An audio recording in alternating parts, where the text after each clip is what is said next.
ये वो कुछ लोग हैं जो कुरान को बदनाम करने का काम कर रहे हैं, इस्लाम को बदनाम करने का काम कर रहे हैं। और ये गैर इस्लाम जान के अच्छा लगेगा, जिस दिन भारत हिंदू राष्ट्र घोषित हुआ 27 देश तैयार बैठे हैं अपने आप को हिंदू राष्ट्र घोषित करने के लिए।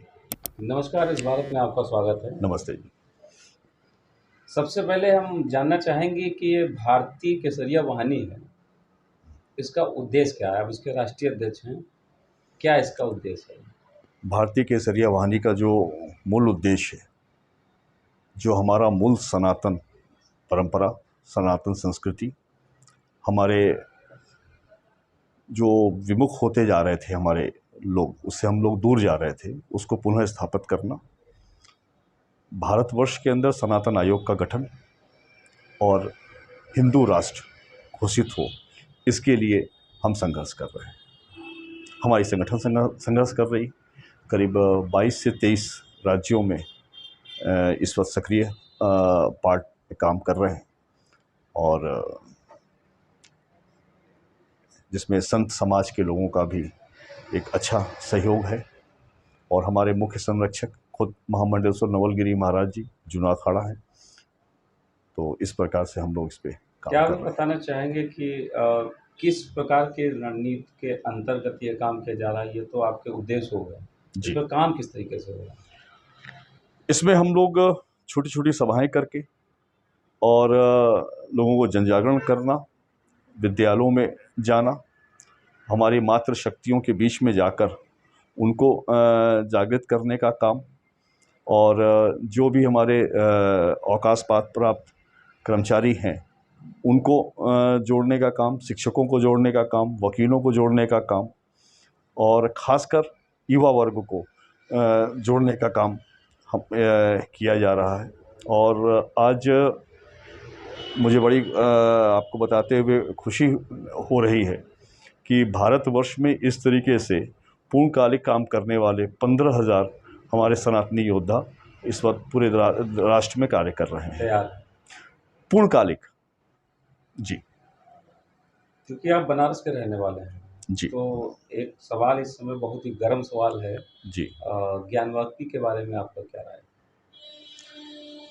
मैं गायघाट, गंगा जी के किनारे मेरा मकान हुआ करता था, और हमारे यहाँ से चंद दूरी पे ही विश्वनाथ जी और ज्ञान वापी मंदिर, मैं उसको ज्ञान वापी मंदिर शुरू से कहता आ रहा हूँ, वो मंदिर ही है।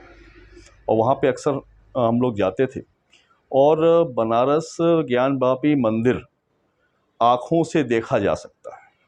बनारस का कोई भी व्यक्ति, चाहे वो हिंदू हो या मुसलमान हो, वो अच्छी तरीके से जानता है कि वो हमारा असली बाबा विश्वेश्वर नाथ वो वही हैं।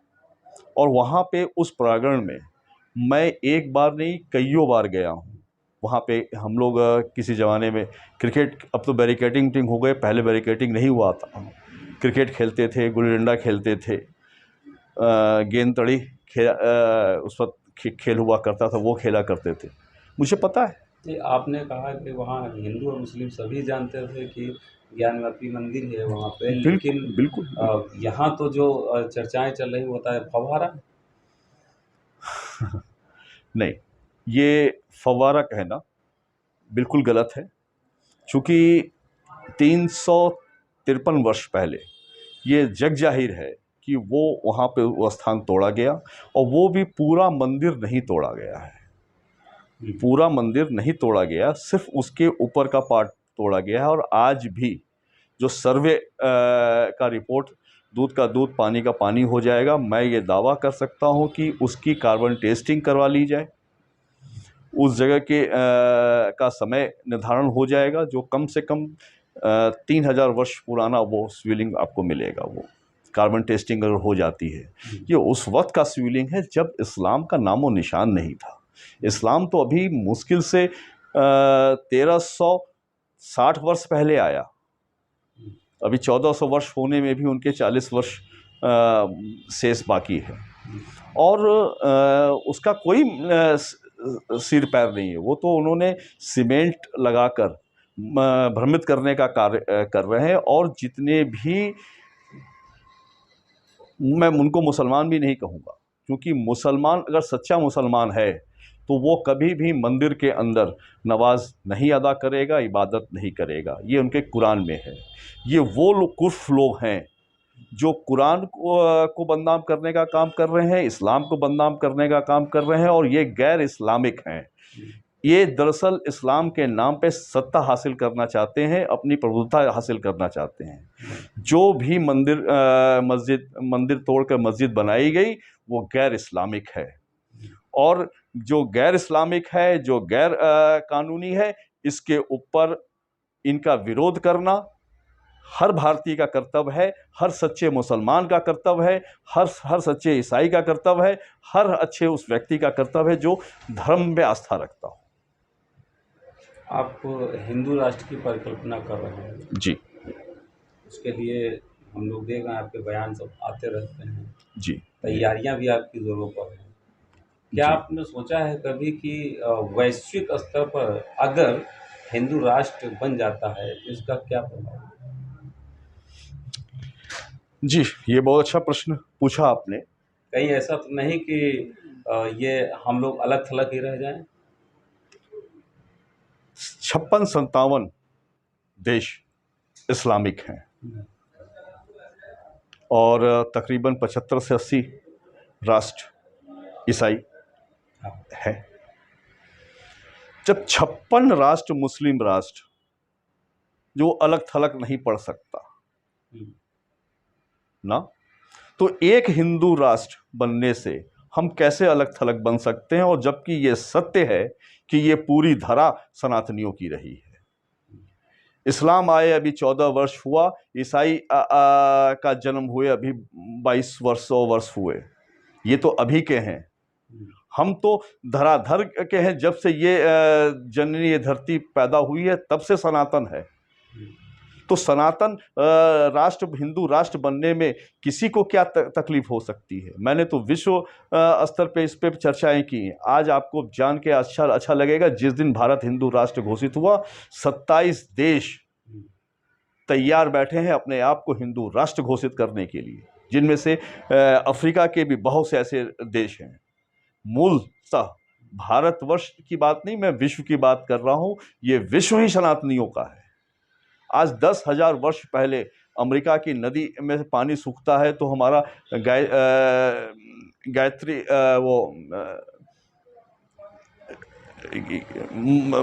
मंत्र लिखा हुआ वहां पे उपज के पत्थर पे आता है। कैसे आता है? ये आप वहां चले जाइए ऑस्ट्रेलिया में, ऑस्ट्रेलिया के जो मूल निवासी हैं आज भी वो सूर्य की पूजा करते हैं, जैसे हमारे यहाँ पूर्वांचल में छठ की पूजा होती है, वो लोग उसको करते हैं। ये सत्य है। आज भी न्यूजीलैंड में एक शिवलिंग निकला जिसकी स्थापना कार्बन टेस्टिंग में 7,000 वर्ष पहले ली गई, और वहाँ का मूल निवासी आज भी पूजा करता है। तो विश्व, ये धरती, ये धरा सनातनियों का है। हमारा अतिक्रमण होता रहा, हमारे परंपराओं का अतिक्रमण होता रहा। आज हम बहुत छोटे नजर आने लगे हैं, लेकिन मात्र पूरे इस दुनिया में हिंदू ही है जो विश्व कुटुंब की बात करता है। हम किसी भी धर्म को खराब नहीं कहते, किसी भी मजहब को खराब नहीं कहते। हम तो सब में विश्वास रखने वाले लोग हैं। और लेकिन अतिक्रमण जब हमारा होने लगा तो अब हमारे इस अस्तित्व को बचाने के लिए हिंदू राष्ट्र होना बहुत जरूरी है। और इसका मैं आपको विश्वास दिलाता हूं कि दुनिया हमसे और कनेक्ट होगी, हम दुनिया के और करीब जाएंगे। ये इतनी विश्वास है आपके से? इस विश्वास से इसलिए कह सकते हैं कि ये पूरी दुनिया, इस पृथ्वी पे रहने वाला प्रत्येक मानव सनातनी है। आयातित उन्होंने अपनी पूजा पद्धति बदली है। आप 2000 वर्ष पहले, जो ईसा मसीह से पहले, वो क्या थे? आप मूसा की बात करते हैं, मूसा की कहानी उठा लीजिए। मूसा का अस्तित्व सिर्फ कृष्ण की कहानी को उन्होंने अपग्रेड कर दिया है।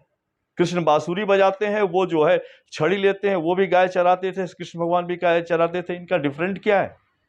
जो ये इब्राहिम की बात करते हैं वो हमारे वर्मा जी हैं। ये जो मक्का की बात करते हैं वो हमारे मक्केश्वर महादेव हैं।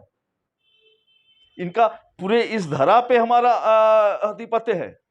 अब हिंदू को ये जागृत हो गया है, अभी सिर्फ 8% हिंदू जागृत हुआ है, तो इतनी चर्चाएं हो रही हैं। जिस दिन ये 18% से ऊपर हो गया, जागृत हो गया, देखिए ये हम तो अब विश्व विजेता, विश्व गुरु रहे और हैं और भारत रहेगा, लेकिन अब समय आ गया है कि भारत को विश्व विजेता बनना है, और विश्व विजेता सिर्फ अपने हिंदुत्व और सनातन पद्धति को मानने पे ही बना जा सकता है। एक सवाल और कहा है, आप हिंदुत्व की बात कर रहे हैं, हिंदू की अगर हम बात करें तो उसमें दलित वर्ग भी आता है, लेकिन कहीं न कहीं दिख रहा है ऐसा है कि दलित वर्ग हिंदुत्व से कट रहा है, अलग जा रहा है। कुछ लोग जय मीम और जय भीम की बात करके उनको भड़काने का, उनको अलग करने की बात करते हैं। मैं आपको बता दूं बड़ा स्पष्ट, सुअर खाने वाले और सुअर से नफरत करने वाले कभी एक मंच पे एक साथ होकर हमारा विरोध नहीं कर सकते। और दलित हमारा था, है और रहेगा। सबरी के बैर, झूठे बैर राम खा सकते हैं, तो सबरी के भी खानदान के लोग मंदिर जा सकते हैं और रह सकते हैं, और हमारे सनातन पद्धति को उन्हें जोड़ने का प्रयास है। बीच में बहुत समय तक जब इस्लाम आया तो उनको हमें तोड़ने का प्रयास किया, अंग्रेजों ने हमसे उनको गलत कहानियां बताने का प्रयास किया, बहुत से चीज़ों को हमको भड़काने का प्रयास किया कि जैसे सवर्ण बाहर का है, ये है, वो है, आर्य अलग चीज़ होते हैं। इस प्रकार से गलतफहमियों टालने का बात हो रहा है, और 1000 वर्ष से हो रहा है। अब तो जोड़ने की शुरुआत है।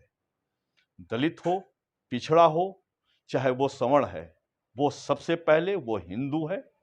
और हमारे इस हिंदू राष्ट्र की जो बातें मैं देख रहा हूं, उसका सबसे मीठा जो फल निकल के आ रहा है कि हम इन वर्गों से उठकर हम हिंदू बन रहे हैं। ये हमारी पहली सबसे बड़ी जीत है और संतोषजनक जीत है।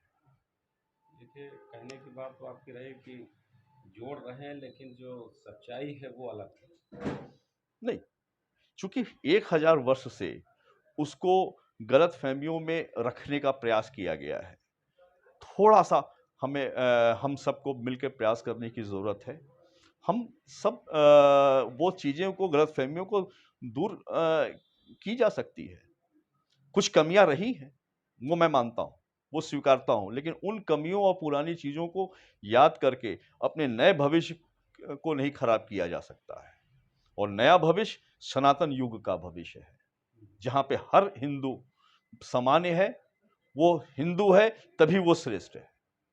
ये परिभाषा लोगों को बताने की जरूरत है। और मुझे लगता है कि हमारे इस अभियान में, अब पता नहीं मैं अपने युग में अपने देखूं ना देखूं, लेकिन भविष्य मैं ये जानता हूं कि आने वाला भविष्य बहुत सुनहरा हो रहा है, और ये हिंदू युग की ओर हम लोग जा रहे हैं, सनातन युग की ओर जा रहे हैं, और हम ही नहीं, ये विश्व जा रहा है। ये आप ये बात कह रहे हैं कि हम लोग सुनहरे भविष्य की तरफ जा रहे हैं, लेकिन अगर आप दूसरे पक्ष की बात देखें तो उनका तो कहना है कि इस देश में नफरत के भी बहुत तगड़े बोए जा रहे हैं। नहीं, हम हिंदू बाजार में जाता है, हिंदू चर्च में जाता है। हमारे यहाँ 33 कोटि देवी देवताएं हैं। हम वायु की पूजा करते हैं, हम पेड़ की पूजा करते हैं, हम धरती की पूजा करते हैं, हम पशु की पूजा करते हैं। तो हमें दूसरों के भी पूजा स्थली से हमें उतना ही प्यार है। हमने कभी किसी का अतिक्रमण नहीं किया है, ये समझाने की आवश्यकता है। लोगों ने मेरा अतिक्रमण किया है, लोगों ने हमारे मंदिर तोड़े हैं, और लोगों ने हमारे पूजा स्थली को खंडित करने का प्रयास किया है, लोगों ने हमारी देवी देवताओं पर गलत बात करने का प्रयास किया है। हमने कभी नहीं किया, कोई हिंदू नहीं किया, क्योंकि हम पूरे विश्व कुटुंब को अपना मानते हैं। लेकिन आज हम जिसको आप उग्र कहते हो, चाहे जिसको आप कट्टर कहते हो, ये इसलिए मजबूरी बनी है क्योंकि हम अपने अस्तित्व को बचाने की आखिरी जंग लड़ रहे हैं। हम कहाँ थे? ईरान में थे, ईरान गया, अफगानिस्तान गया, पाकिस्तान गया, म्यांमार गया, बांग्लादेश गया। अब आप क्या चाह रहे हैं कि हम बिल्कुल इस धरा को जन्म देने वाली, इस जीवन पद्धति को संभालने वाला ये हिंदुत्व ही खत्म हो जाए। जिस दिन ये हिंदुत्व खत्म हो गया, ये धरा खत्म हो जाएगी, ये पृथ्वी नष्ट हो जाएगा। अगर इस पृथ्वी को बचाना है, इस वायुमंडल को बचाना है, इस संस्कृति को बचाना है, तो यज्ञ, अर्पण, तर्पण ये जरूरी है। अब तो साइंस भी मानने लगा है कि हमारे यज्ञ से हमारे वातावरण शुद्ध होते हैं, हमारे ओजोन परत सही होती है। इस धरा को अगर सुरक्षित रखना है, तो हमारे सनातनी परंपरा को सुरक्षित रखना हर एक व्यक्ति का कर्तव्य है। चलिए, आज आपने इतना सारा समय दिया, इसके लिए आपका बहुत बहुत धन्यवाद। और हम लोग चाहेंगे कि आपसे पुनः हम लोग भेंट करें और जी, फिर आपसे आपके विचार जानने की कोशिश करें। बहुत बहुत धन्यवाद।